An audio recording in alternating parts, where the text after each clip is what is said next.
Mak, Zam,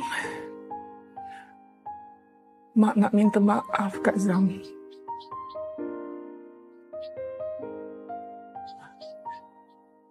Mak dah banyak bersalah dengan kau. Mak cakap apa ni?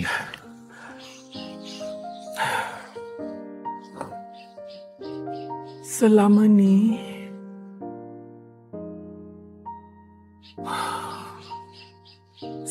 ni, Mak tipu kau, Zam. Mak kata ayah dah tak ada. Tapi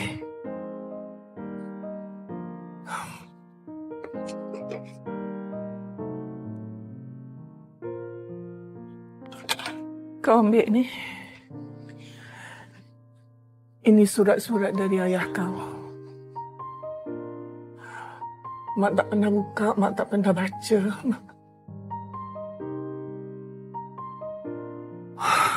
Masa kita pindah kat sini, kau baru 5 tahun. Mak dah banyak bersalah dengan ayah kau juga, Zam. Dulu Mak tak fikir panjang, Mak terlalu marah, Mak terlalu ikut perasaan Mak.